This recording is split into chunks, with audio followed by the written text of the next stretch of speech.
Welcome to the Shifting Our Schools podcast, where we believe learning never stops.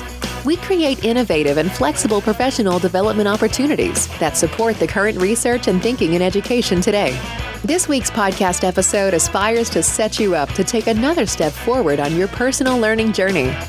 Now here's your host, Jeff Udick. Welcome back to another episode of Shifting Schools. Thank you for finding time to have a listen today. This podcast is coming out in the time of year where either you are probably just starting your first week of a new school year or you're headed back into your classroom to start setting up. I find it interesting how different parts of America have different starting days. Those of you overseas might not know that there isn't a common start date in the US for schools. Some districts, primarily in the south of the country, start sometime in the last 2 weeks of August, while in the north, usually we start the 1st of September or so. Here in Washington State, most schools don't start until around the week of September 5th this year. So no matter where you are in North America, right now you're somewhere between starting to get routines in order for your students or starting to unpack your classroom for a new school year. Of course, if you are in Australia, which ranks second in countries that listen to our podcast, you're in the middle of term 3 of the school year. Thank you for listening and putting up with our beginning of the school year focus while you celebrate being halfway through your third term. Here at Shifting Schools, being North American based, of course, we're focused on the start. August 1st marked the 6th season of the podcast, and I don't know, maybe it's just because we're all teachers or former teachers, that when you hit August, there just is this feeling that it's time to start focusing and planning again, which is why we have been focused on trying to support you in these first few weeks of the school year. If you haven't dropped by our free guides lately, Tricia has 3 new ones for you: 4 media literacy routines to start the school year, spotlighting soft skills, and magnifying metacognition. We've also decided to run free webinars streamed all over the web, talking about each of these free resources. We are also releasing those webinars as podcasts, which we need your feedback on. Do you like that? Do you not like that? It's tough, I know, because we're talking about resources that are in the webinar you can see in the video, but not in your podcast. So we need your feedback. Should we continue to do live webinars and release them as podcasts? If you want to see the recordings of those webinars, you can find them on our Twitter account at Shifting Schools or on YouTube, of course. I'll make sure there are links to the 2 we've already done in the show notes of today's episode in case you want to go watch those video versions as well. And our third one is coming up on Wednesday, August 17th. So by the time you hear this, it'll be out there as well.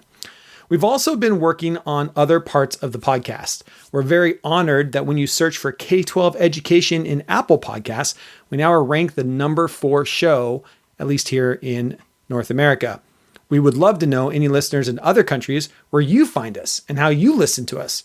We're also now uploading our episodes to YouTube, so you can listen to the episodes there. It's going to take us a bit to get the back catalog up there, but anything new can be listened to there as well. I'll put a link to the playlist where they will continue to appear if you would like to subscribe. Our hope is with this is that it might be easier for schools to use our podcast or pieces of our podcast in professional development trainings. So think about how you could use podcasts in your PD trainings via YouTube, or even how much easier this might be to share among colleagues and friends. Lastly, we've been started a Instagram and TikTok account for the podcast.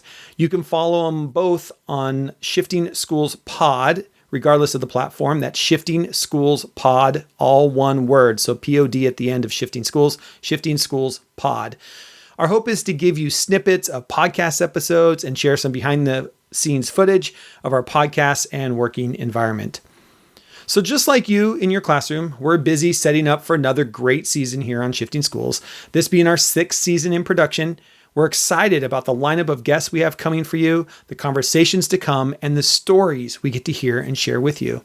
Of course, if you have something you would like to share, you're always welcome to shoot us an email at info@shiftingschools.com. and tell your story. That's what Denise did in our August 1st episode. She reached out about this cool project, and we were happy to share her learning and student learning with you all. So please reach out. We love highlighting our community in our shows. Today's episode with Dr. Matthew Courtney kicks off a 3-episode series we have for you around data literacy.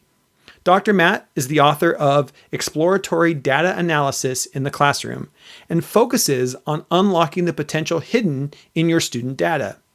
Next week's episode is with Alan Hillary of datastories.cc, where we talk about the skill of teaching students how to create data stories.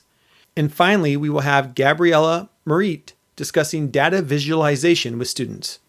We live in an age of data that changes our lives daily. If we are focused on preparing students for their future and not our past, then teaching them how to use data, tell data stories, and create data visualizations is a key skill and concept that will prepare them for college, career, and life. So let's kick off with Dr. Matt and unlocking the potential hidden in your student data. And with that, on with the show.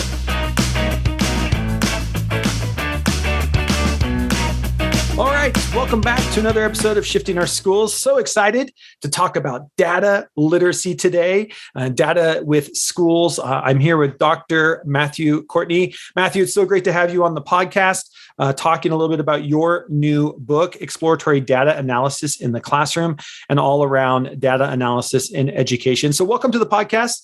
Give us a little background of your educational journey as we jump in here today.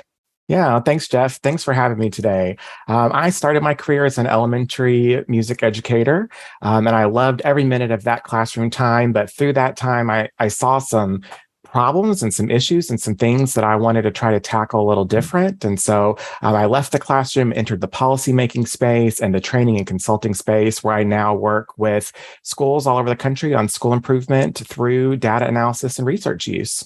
Awesome. Well, let's start off with your thoughts on why data literacy is important, and maybe your 101 primer on what is for folks need to learn about data literacy. Yeah, I think data literacy for teachers is so important. And it's something that when I go and I talk to teachers, I get a lot of kind of eye rolls and frustration because unfortunately, as a field, we're not real well trained in that. But yet we have this expectation to be making data-driven decisions all the time. Right. So I think it's something we all can do a better job on and really dig deep in our professional learning around data literacy. For me, data literacy is all about working smarter, not harder. Think for a minute about like Google and Amazon and Facebook and all these big data companies. They're collecting data on you all the time, and they're using it to sell you stuff and change your opinion and promote their ideas or change your behaviors. And we collect data on our kids all day, every day, whether we do that formally or informally. And I believe, and I have seen in schools, where if we can systemically gather that data, review that data, we can accelerate learning, we can save time for teachers because they can make better, more targeted decisions that impact their kids. I love that. In your new book, you set up to help educators make better data-driven decisions. And you talk about that. And the book is titled Exploratory Data Analysis in the Classroom. And we'll make sure there's links to the book and everything else in the show notes. Can you give us maybe one anecdote or insight into your book and how you hope this book helps to empower educators? And really, are you thinking educators in the classroom? Are you thinking school leaders, principals, or is it just like this is for everybody? Yeah, so exploratory data analysis in the classroom is for all educators at all levels. Exploratory data analysis is a way to look at data in a more conversational, casual, lower stakes kind of way. It's a little different than when we kind of interrogate data and ask questions of it and look for answers. We're just kind of looking to see what's there. This is a technique I've been teaching schools for a couple of years. I've seen it do amazing things. One of my favorite anecdotes of this technique in action came from during the pandemic. I was working with a school, and they had a group of English learner students who were not logging into the learning management system. And they thought originally that the families and those kids just really didn't understand how to access the system because there was a language barrier. Sure. But I walked them through an EDA process where we included address and phone numbers and some other data elements that we had on these kids. And what we found out is that the kids who weren't accessing the LMS all lived in the same little area. And so all the kids who lived in that area, not just the English learners, were struggling to access. And what we had really was an internet connectivity problem. Right. And so through that quick analysis, it took us 15 or 20 minutes to do that. They were able to save tons of money on the translations that they were going to pay to have done. They were able to actually solve the root cause of the problem.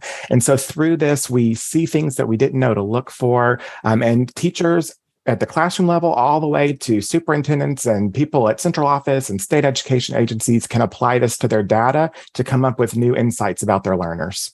I love that. When it comes to data, what do you think is one of the biggest myths in education? I just love this, that you love to debunk. The number one myth I want to debunk is that data analysis is all about state standardized testing. That's what everybody always says to me. These kids aren't even in my school anymore, and we're spending time with that data. What I always tell educators is work with the data that works for you. If you're not a standardized test person, put that data on the shelf. Work with your teacher collected data that you're taking all the time. Expand your views of what data you have access to and what you can do, and work with the data that works for you. I love that. Work with the data that works for you. What a great title for this podcast episode. I think that's it right there. Love it. That's awesome. Matthew, if people want to reach out to you, find more about you, your book, your consulting business, how you can support schools, support students, where should they go? Yeah, the best way to get a hold of me is through my website, www.matthewbcourtney.com. Awesome. And we've got those in the show notes. We'll make sure we have links to the book and everything else as well. Matthew, thank you for spending some time with us today. Appreciate it. And thank you for all the support you're doing to help educators everywhere. Yeah, thanks for having me and letting me elevate my message.